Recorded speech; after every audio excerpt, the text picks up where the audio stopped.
Assalamualaikum warahmatullahi wabarakatuh.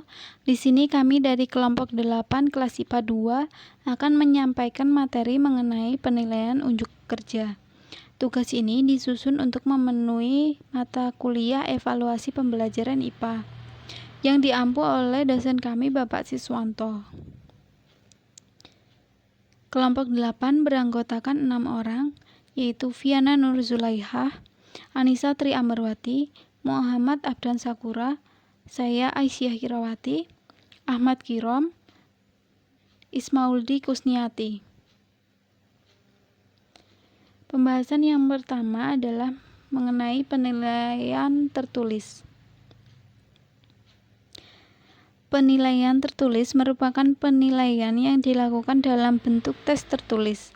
Tes tertulis merupakan tes di mana soal dan jawaban yang diberikan kepada peserta didik berbentuk tulisan. Dalam menjawab soal, peserta didik tidak harus merespon dalam bentuk tulisan, tetapi bisa dalam bentuk gambar, diagram, ataupun grafik. Bentuk soal tertulis itu ada dua, soal dengan memilih jawaban atau soal dengan mensuplai jawaban. Soal dengan memilih jawaban itu ada pilihan ganda, dua pilihan benar salah, atau ya, tidak, menjodohkan. Soal dengan mensuplai jawaban itu ada 3, isian atau melengkapi, jawaban singkat atau pendek, soal uraian. Kegunaan bentuk tes. Tes memilih jawaban benar salah, isian singkat dan menjodohkan merupakan alat untuk menilai kemampuan berpikir rendah atau kemampuan mengingat. Tes pilihan ganda digunakan untuk menilai kemampuan mengingat dan memahami. Kelemahan pilihan ganda yaitu peserta didik tidak dapat mengembangkan jawabannya sendiri, cenderung memilih jawaban yang benar, dan jika peserta didik tidak mengetahui jawaban yang benar, maka peserta didik akan menerka. Hal ini menimbulkan kecenderungan peserta didik tidak belajar untuk memahami pelajaran, tetapi malah menghafal soal dan jawabannya. Sehingga alat penilaian ini kurang dianjurkan dalam penilaian kelas, karena tidak menggambarkan kemampuan peserta didik yang sesungguhnya.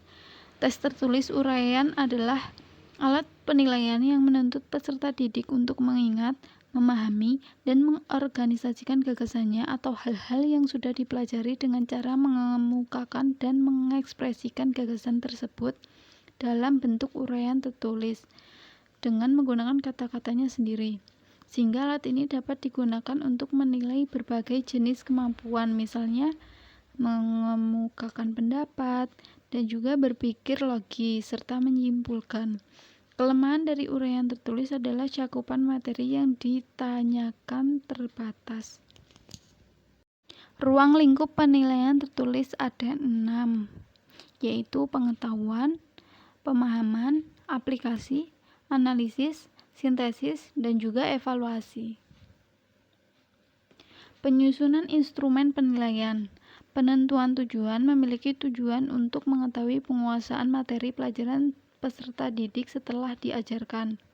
Yang kedua, penyusunan kisi-kisi. Dengan adanya kisi-kisi dapat dihasilkan soal yang sama dari segi kedalaman dan cakupan materi. Komponen kisi-kisi terdiri atas identitas dan juga matriks. Identitas meliputi jenjang pendidikan atau program, jurusan atau mata pelajaran, kurikulum, dan juga jumlah soal. Sedangkan matriks berisi kompetensi dasar, materi, indikator soal, level kognitif, nomor soal, dan juga bentuk soal. Syarat kisi-kisi yang baik. Mewakili isi kurikulum atau kompetensi, komponen rinci, jelas dan mudah dipahami, soal yang dibuat sesuai dengan indikator dan bentuk soal yang ditetapkan. KD merupakan kemampuan minimal yang harus dikuasai peserta didik setelah mempelajari materi pelajaran tertentu sesuai kurikulum yang digunakan oleh satuan pendidikan.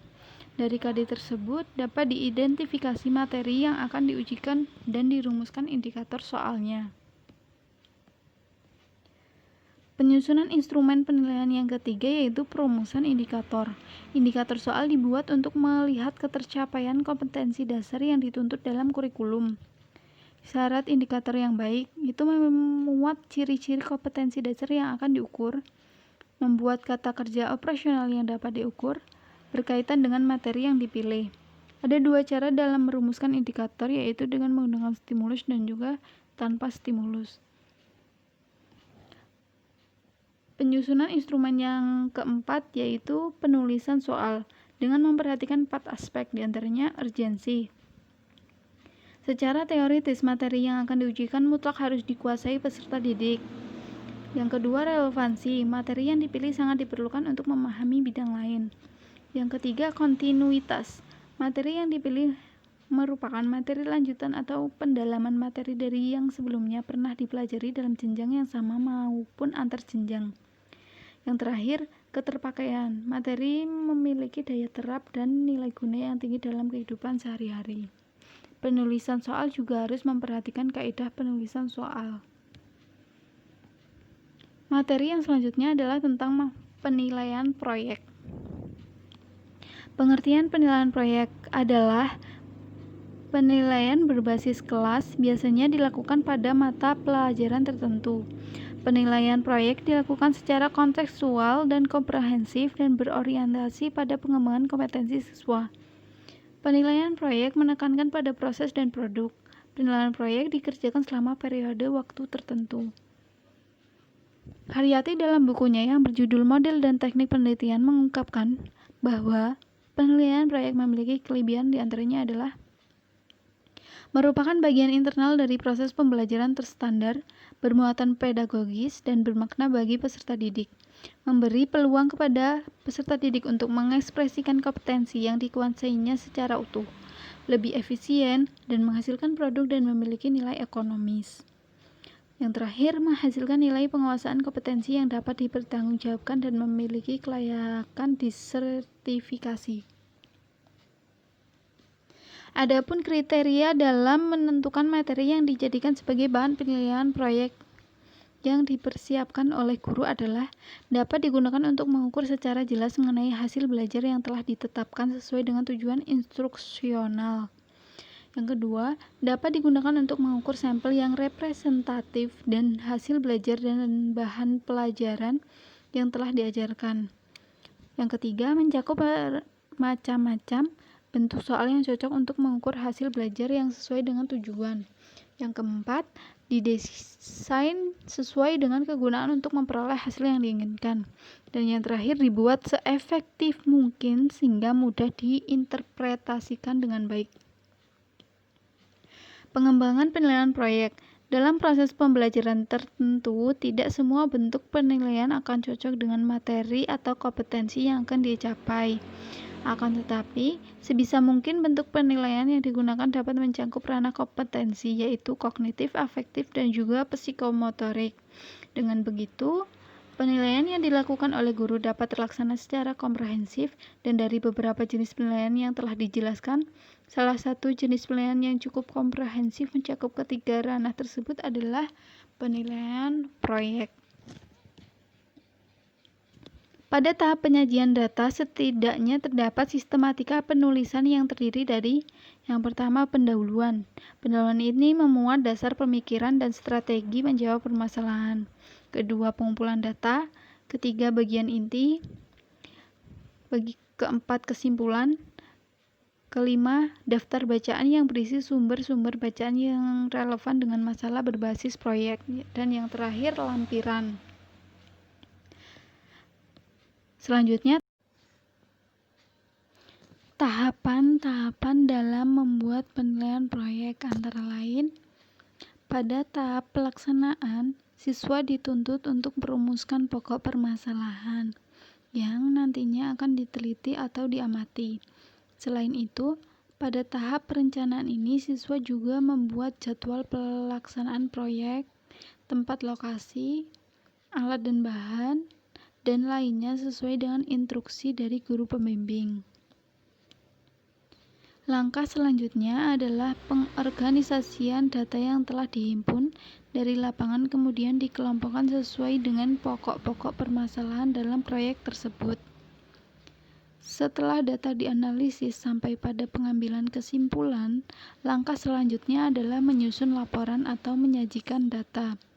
Pada tahap penyajian data, setidaknya terdapat sistematika penulisan yang terdiri dari yang pertama, pendahuluan yang memuat dasar pemikiran dan strategi penjawab permasalahan, pengumpulan data, bagian inti atau pembahasan, kesimpulan, daftar bacaan yang berisi sumber-sumber bacaan yang relevan dengan masalah berbasis proyek, dan yang terakhir, lampiran.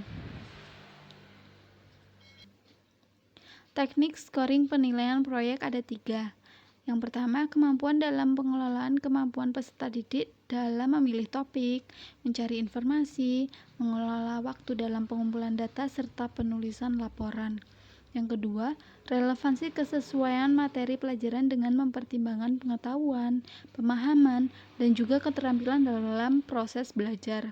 Dan yang terakhir, keaslian proyek yang dilakukan peserta didik adalah hasil karya mereka dengan mempertimbangkan kontribusi guru berupa petunjuk atau arahan. Sekian presentasi dari kami. Apabila ada kurangnya kami mohon maaf. Wabillahi taufiq wal hidayah. Wassalamualaikum warahmatullahi wabarakatuh.